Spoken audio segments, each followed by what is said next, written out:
le Rwanda est un petit pays. Géographiquement, c'est un petit pays. Culturellement aussi, bon, écoutez, parce que c'est discutable, culturellement, bon, là, parce que quand vous faites propager une idéologie selon laquelle, bon, écoutez, nous, les Tutsis étaient un grand peuple, les Nilotiques étaient un grand peuple, et que vous autres, vous gobez cette idéologie, mais on vous avale.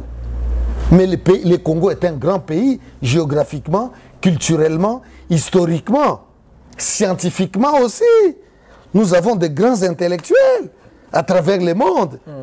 Mais ce qui nous manque à nous, c'est le sens d'organisation. C'est le sens de l'organisation qui nous fait défaut. Parce qu'au fait, un des critères majeurs du développement, c'est ce quoi? C'est avoir des ressources humaines. Nous en avons. Avoir des ressources naturelles. Entre deux mots, on peut choisir le moindre. On peut citer aussi quelqu'un comme Adolphe Muzitu. Hein, s'il vous plaît. Oui, moi je vous dis. Hein, oui, il a été Premier ministre. Ça, je vous dis. Comme je vous dis que la politique est dynamique. Il a beaucoup acheté des maisons. Il a acheté des maisons, c'est vrai. Il a fait ceci, c'est vrai. Il a donné des voitures, 200 voitures à ses frères, c'est vrai. Mais dans les circonstances qui sont les nôtres, aujourd'hui, nous avons besoin de quelqu'un qui peut se démarquer, hausser la voix, parler dans la direction de la protection des intérêts du peuple congolais. Ici, il y a le régionalisme ici. Comment on peut comprendre? Comment peut-on comprendre? Sur 120 nominations des mandataires publics, 84 d'une même province, d'une même tribu. Comment comprendre ça? Et on continue à faire cette cascade de nominations des gens d'une même tribu. Comme Louba. Oui, c'est sûr, c'est sûr. On n'a pas peur de dire ça. C'est pourquoi nous nous disons, nous, le peuple congolais, après avoir observé nos autorités politiques, après avoir observé le comportement de tout le monde, moi j'assume, je prends cette responsabilité et je l'assume. Que s'il y a un Congolais aujourd'hui, ou prenons même 2, 3 Congolais qui sont dignes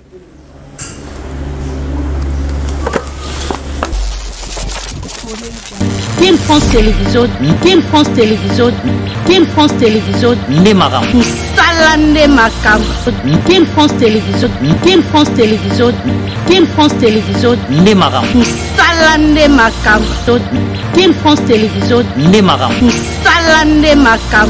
Voilà, mesdames, mesdemoiselles et messieurs, amis fidèles téléspectateurs de la 3xW.Kin France Télévision, merci d'avoir choisi Kin France Télévision pour votre information. Mesdames, mesdemoiselles et messieurs, Kimia et Ungelo Mabota, Mwabine Obose Bele, Boutal Rabiso, Nakati chaîne Nabiso, Kin France Télévision avec votre émission. Rendez-vous valable présenté par Yannick Wenge, Moto Nakibonzambe. Mesdames, mesdemoiselles et messieurs, vous êtes belé, vous êtes en France, aux États-Unis, en Italie, en Nouvelle-Zélande, vous êtes partout. Ils ont mis bien les Congolais dans le monde Bota Rabiso à travers cette émission, mesdames, mesdemoiselles et messieurs. Je reçois toujours pour vous, Congolais, combattants, analystes, tout ça. Moi, analyse par rapport à Yamakambo et les Kaka Namboka Rabiso. Mesdames, mesdemoiselles et messieurs, sur ce plateau, j'ai un grand plaisir de recevoir pour vous le prof Franck Asimbo. Avec lui, on va parler sur situation actuelle aux Oleka, Namboka Rabiso. Mesdames, mesdemoiselles et messieurs, je reçois déjà mon invité. Bonjour, prof. Bonjour, je vous en prie. Comment vous allez, papa? Par la grâce du Seigneur. Ça fait longtemps, Ah, tous allés, hein? On est là. Situation actuelle à Mboka, ils ont ni selon yo, ils ont Mboka, ils ont tambolama, Bon, disons que de façon globale, si on me demande d'être sincère et d'être audacieux, parce que à chaque situation correspond un type de comportement qu'on peut attendre de nous en tant que responsables de la communauté. Je crois que d'entrée de jeu, il faut dire que le pouvoir est dans la rue. Comment? L'État congolais a failli à sa mission. Okay. En tout cas, il revient au peuple congolais de prendre ses responsabilités. Malgré tout ça, tout ce que le président fait, c'est ce qu'il est en train de faire. Donc, disons, il ne fait absolument rien. Dire qu'il ne fait absolument rien, c'est trop dire. Encore faut-il avoir des arguments pour le prouver. Yeah. Mais pour ce qui nous concerne, en tout cas, je dois avouer que le gouvernement de Kinshasa a failli à sa mission. Okay. De la protection du territoire national, la protection des citoyens de leurs biens. Et à cette situation, il faut une cure appropriée. Ok. J'ai lu les prises de position de M. Adolphe Mozitu. Et je crois que j'ai été séduit par son approche. Mais sauf qu'il faut rafistoler. Il faut raffiner quelques-unes de ses positions. Le M23 est sur notre territoire national.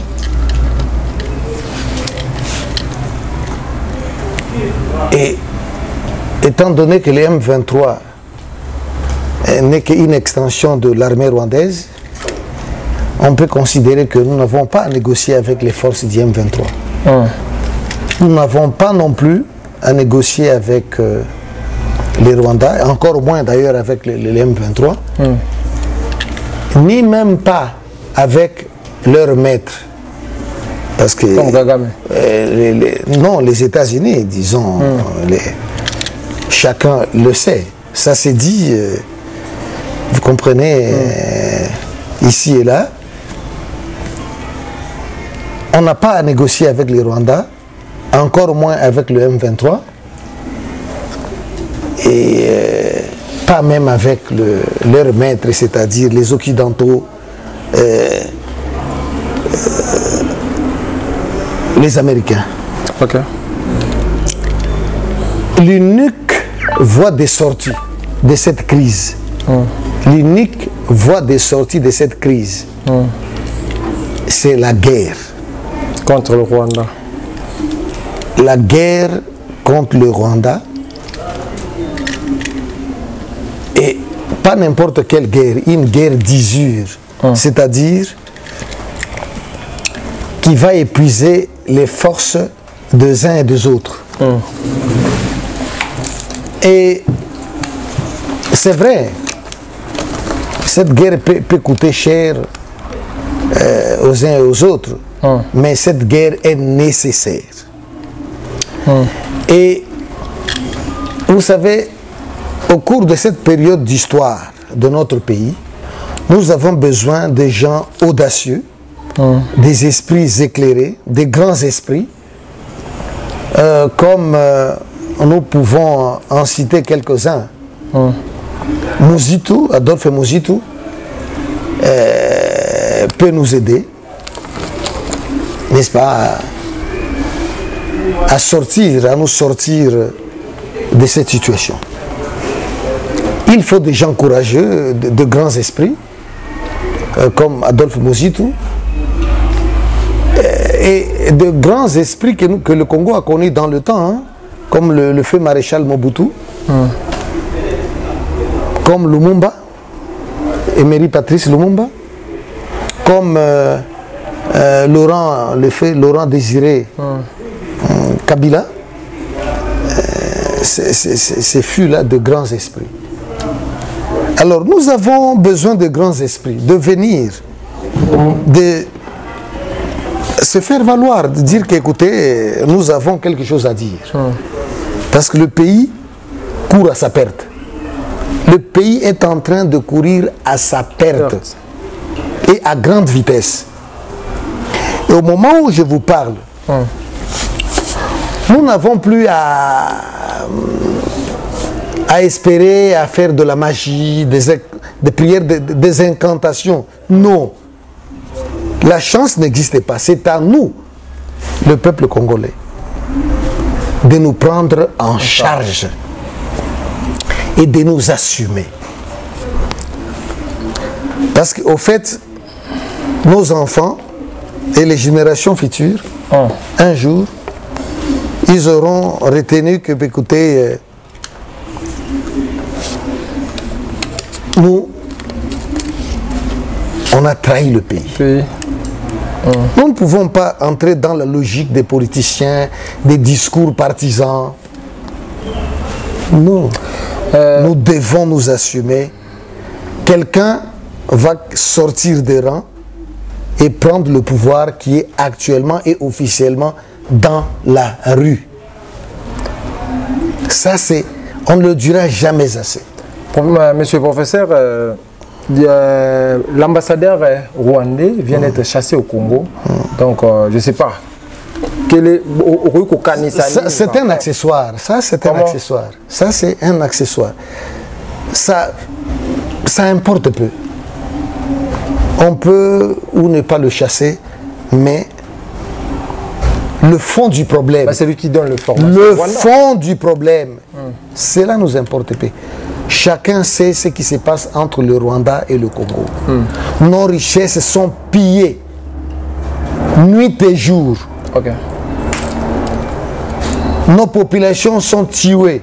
Les femmes sont violentées à l'est du pays.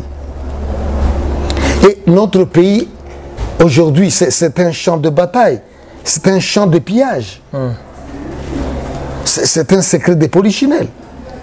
Donc, il nous revient à nous de nous assumer. De dire que c'en est trop. Il faut prendre des initiatives de témérité. Téméraire. De toute façon, la mort peut nous arriver par balle, ça peut nous arriver par la maladie, ça peut nous arriver naturellement. Et la balle qui a tué le feu papa Laurent Kabila n'a pas encore fini sa course. N'a pas encore fini sa course, ça va atteindre beaucoup de gens, mais il faut... atteindre Kabila. Ça va atteindre beaucoup. Parce ça que Kabila avait dit. Écoutez, mais personne n'est épargné. Donc c'est à nous de prendre, n'est-ce pas, d'être responsables, de nous conduire en responsable. Parce que cette balle-là n'a pas encore fini sa course. Ça peut vous atteindre, vous, ça peut m'atteindre moi, ça peut atteindre les autorités, ça peut atteindre n'importe qui. C'est question de nous assumer et de dire que, écoutez mes chers frères et sœurs, le pays va au plus mal. Toutes les institutions du pays ont failli à leur mission.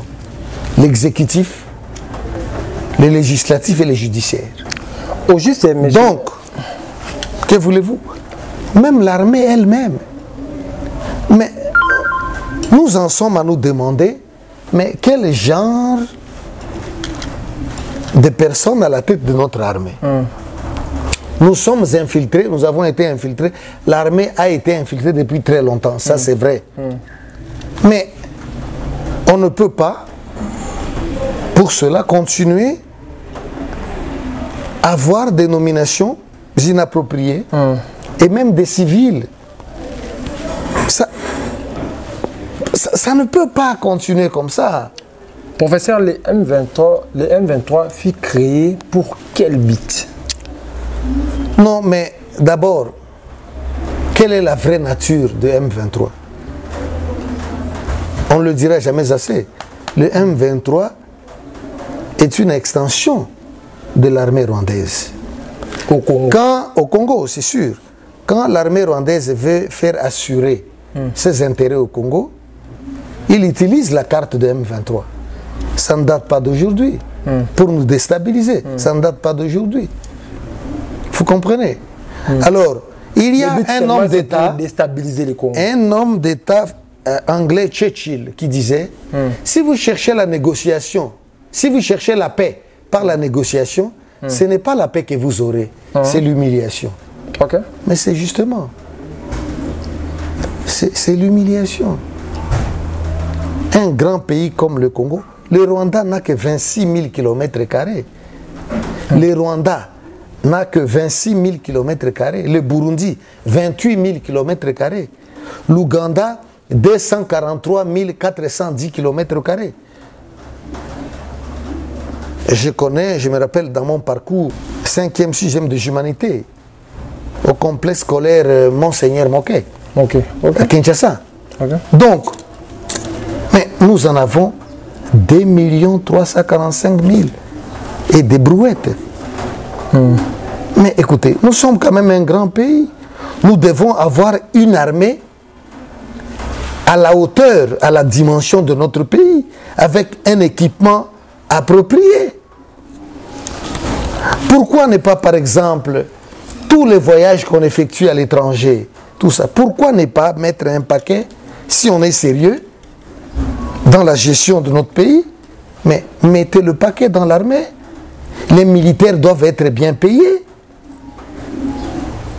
Les soldes des militaires doivent être quand même consistants. Parce qu'au fait, défendre le pays, c'est ce qui importe plus que toute autre chose. Parce que si le pays n'est pas sécurisé, si nos frontières nationales ne sont pas sécurisées, mais à quoi bon d'être président de la République? Parce qu'à tout moment, on peut venir déranger votre pouvoir et c'est pas satisfaisant. Professeur, en 2023, les élections auront lieu? Bon, mais cette question-là est importante.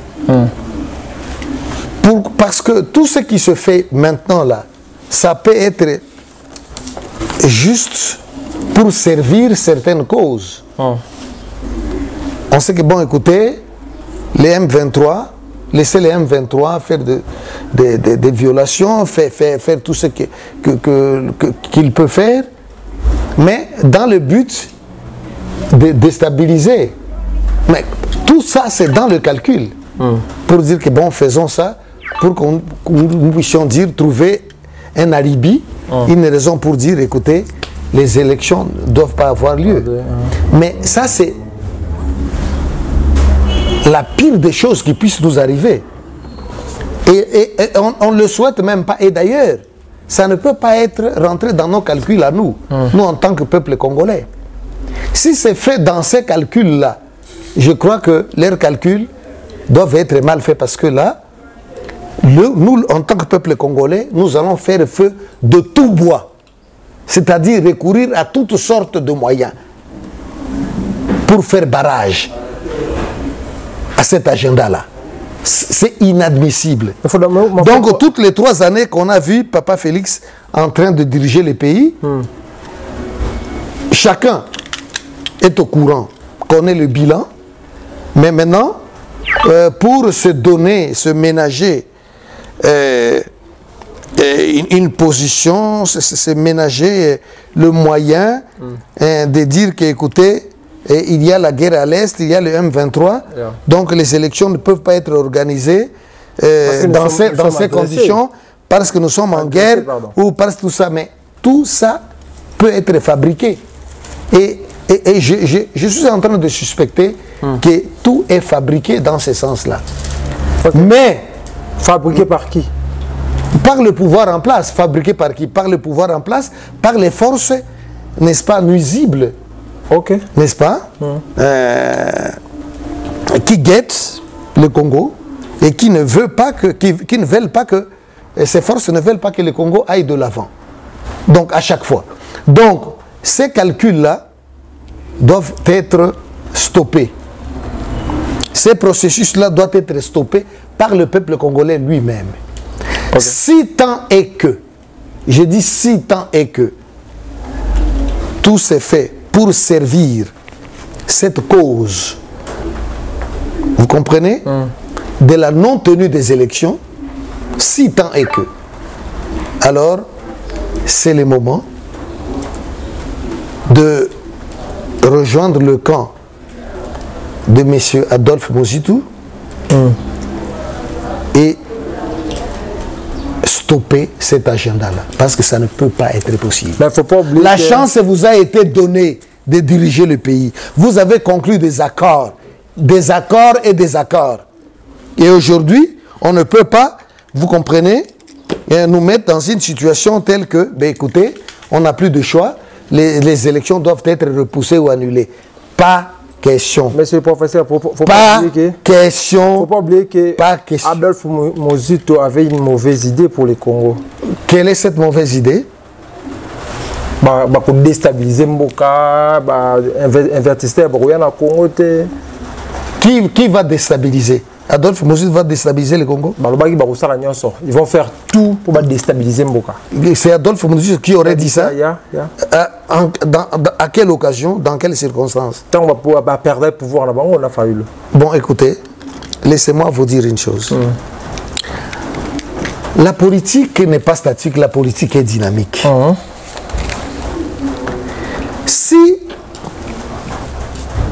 M. Mozitu avait déclaré que il devrait désormais déstabiliser les pays parce qu'ils ont perdu le pouvoir, ainsi de suite. Dans les circonstances qui étaient les leurs. Vous comprenez? Moi, je ne peux pas endosser ça. Mais si aujourd'hui, dans les conditions qui sont les nôtres, M.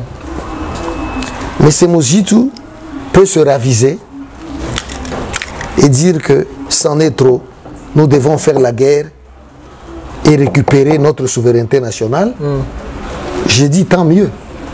Parce qu'au fait, nous sommes là pour défendre les intérêts de la nation, pas les intérêts des individus. Mais s'il avait déclaré ça, tant pis, mais au moins, ces plans-là n'ont pas été mis à exécution. Aujourd'hui, moi je crois que nous devons soutenir ça peut être rationnel. Donc, je ne sais pas. Nous devons, au fait, être derrière cette logique de dire que c'en est trop. Nous devons, n'est-ce pas, faire la guerre au Rwanda pour en finir avec cette histoire du M23 une fois pour toutes. Ok, merci beaucoup. C'est vraiment ça. Merci beaucoup, monsieur le professeur. Parlons. À présent, aujourd'hui, Félix Tshisekedi, chef de l'État, donc déjà 4 ans. À la tête du pays.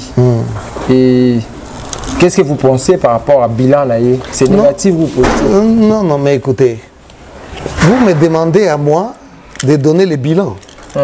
Je crois que le bilan de Papa Félix est à la portée de tout le monde. Comment? De tout le monde. Positif? Je ne sais pas si c'est positif. Ce que moi je sais, c'est que il a fait des accords avec le pouvoir sortant. Et après, ces accords ont été défaits. Il a pris ses distances. Il a formé, n'est-ce pas, son groupe à lui. Bon, et puis, il a fait encore des accords. Il a signé des accords à Nairobi. Il a signé des accords ici. Il a signé des accords. Nous avons vu les différentes armées étrangères entrer au pays, traverser nos frontières nationales. Nous avons vu les résultats. Aujourd'hui, le M23 est sur place sur le terrain. Donc, nous avons une armée d'occupation chez nous. Et nous ne faisons que d'aller de négociation en négociation. J'ai lu que la Belgique était même dans le sens d'appeler le Rwanda et le Congo à la table de négociation. Pour négocier. Pour négocier quoi? Je ne sais pas. Ça, c'est une humiliation. Ce n'est pas la Belgique. Bon, de toute façon, on comprend. Tant mieux, mais écoutez, c'est quoi cette histoire? Le secrétaire général des Nations Unies, bon, écoutez, a déclaré ceci. Bon, écoutez, il faut que le M23 aurait disposé d'armes sophistiquées. Et donc, on ne pas... Mais tout ça, mais c'est quoi? Mais, mes chers amis, nous devons nous assumer, nous en tant que peuple congolais. Nous n'avons plus nous n'avons plus rien à faire, sinon que de nous assumer. Sinon que de nous assumer. De toute façon, la mort est naturelle. C'est pour tout le monde. Mais nous devons nous assumer. Le Rwanda est un petit pays. Géographiquement, c'est un petit pays. Culturellement aussi, bon, écoutez, parce que c'est discutable, culturellement, bon, là, parce que quand vous faites propager une idéologie selon laquelle, bon, écoutez, nous, les Tutsis est un grand peuple, les Nilotiques est un grand peuple, et que vous autres, vous gobez cette idéologie, mais on vous avale. Mais le Congo est un grand pays, géographiquement, culturellement, historiquement, scientifiquement aussi. Nous avons de grands intellectuels à travers le monde. Mais ce qui nous manque à nous, c'est le sens d'organisation. C'est le sens d'organisation qui nous fait défaut. Parce qu'au fait, un des critères majeurs du développement, c'est ce quoi? C'est avoir des ressources humaines, nous en avons. Avoir des ressources naturelles, nous en avons. Avoir un gouvernement, nous en avons. Mais le sens d'organisation, nous devons avoir le sens d'organisation. C'est ce qui fait défaut. C'est ce qui nous fait défaut. Nous devons nous réorganiser, prendre conscience des enjeux. Nous sommes un grand pays au milieu de l'Afrique. Beaucoup de pays, l'Afrique a besoin de nous, la sous-région a besoin de nous. Le monde entier a besoin du Congo. Mais nous sommes divisés parce que nous ne sommes pas organisés. Il y a le tribalisme ici, il y a le régionalisme ici. Comment on peut comprendre? Comment peut-on comprendre? Sur 120 nominations des mandataires publics, 84 d'une même province, d'une même tribu. Comment comprendre ça? Et on continue à faire cette cascade de nominations des gens d'une même tribu. Comme Louba. Oui, c'est sûr, c'est sûr. On n'a pas peur de dire ça. C'est pourquoi nous nous disons, nous, le peuple congolais, après avoir observé nos autorités politiques, après avoir observé le comportement de tout le monde, moi j'assume, je prends cette responsabilité et je l'assume. Que s'il y a un Congolais aujourd'hui, ou prenons même 2, 3 Congolais qui sont dignes d'imposer le silence dans les rangs des Congolais, aujourd'hui, c'est le docteur Denis Mukwege. Selon vous? Selon moi. Et nous avons des preuves. We can sustain it, that statement. Donc, s'il y a quelqu'un, 2, 3 personnes, parmi lesquelles on peut citer le docteur Denis Mukwege. C'est vrai, il y a beaucoup de gens qui peuvent raconter des histoires autour de ces messieurs, autour de sa vie, ainsi de suite. Mais cela nous importe peu. Et Congolais, est d'abord Congolais, c'est lui qui travaille pour les intérêts de la nation congolaise. Et puis, de fil en aiguille, qui travaille pour les intérêts de la sous-région, de l'Afrique et du monde entier. Cet homme a prouvé. C'est un homme de bonne foi. C'est un homme de bonne éducation. Vous savez le travail qu'il fait, qu'il a fait et qu'il continue à faire à l'Est. N'est-ce pas lui qu'on appelle le réparateur de femmes? Le réparateur de femmes. Le réparateur de femmes. On peut dire n'importe quoi sur sa personne, mais au moins, entre deux mots, on peut choisir le moindre. On peut citer aussi quelqu'un comme Adolphe Muzitu. Hein, oui, moi je vous dis. Hein, oui, il a été Premier ministre. Ça, je vous dis, comme je vous dis que la politique est dynamique. Il a beaucoup acheté des maisons. Il a acheté des maisons, c'est vrai. Il a fait ceci, c'est vrai. Yeah. Il a donné des voitures, 200 voitures à ses frères, c'est vrai. Mais dans les circonstances qui sont les nôtres, aujourd'hui, nous avons besoin de quelqu'un qui peut se démarquer, hausser la voix, parler dans la direction de la protection des intérêts du peuple congolais. Lui, il a fait, pas seulement une fois, il a fait 2 fois, et c'est un homme à féliciter.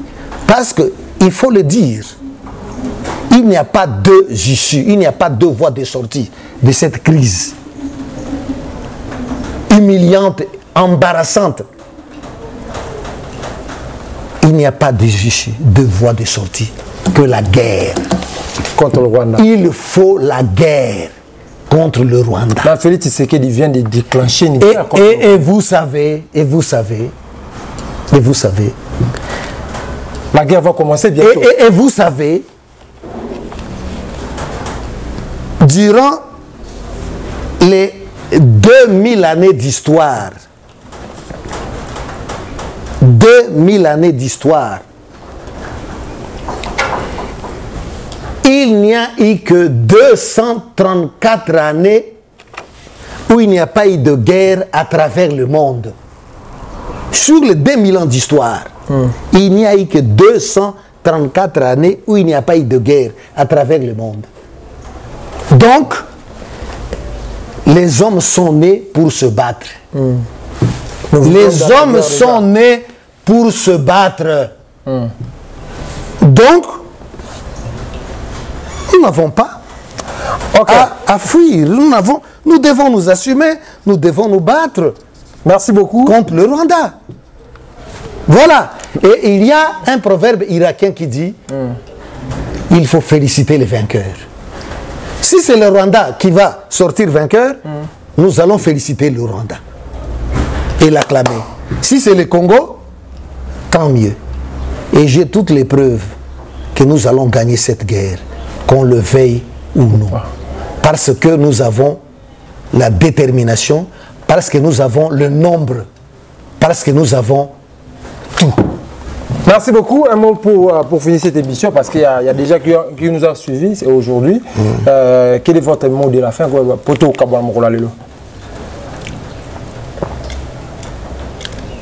Il faut une guerre contre le Rwanda. Pas de négociation avec le faible. Il n'y a pas de négociation possible. Il n'y a plus de négociation possible, pour être clair. Il n'y a plus de négociation possible. Nous devons en finir et régler nos problèmes comme des hommes. Okay. C'est seulement ça qu'il faut dire. Tenons bon. Nous avons besoin de bons dirigeants, courageux, audacieux. Merci beaucoup. Merci beaucoup, mesdames, mesdemoiselles et messieurs, amis fidèles téléspectateurs de la 3xW.Kin France Télévision. La guerre est commencée déjà, il faut retenir. Mesdames et messieurs, nous sommes arrivés à la fin de cette émission. C'était pour moi un grand plaisir de recevoir pour vous le professeur Franck Ansimbo, ici à l'Afrique du Sud, mesdames, mesdemoiselles et messieurs. Kimia, Evan Mabota, Mabino, Bozwaki Bakou, Yota Labiso, la émission Labiso. Rendez-vous valable. Merci beaucoup, mesdames, mesdemoiselles et messieurs. D'ici là, portez-vous bien avec l'espoir de vous retrouver au prochain numéro. Ciao. Kin France Télévision, Kin France Télévision, Kin France Télévision, Nemara. Salande Makam. Kin France Télévision, Kin France Télévision, Kin France Télévision, Nemara. Salande Makam. Kin France Télévision, Nemara. Salande Makam.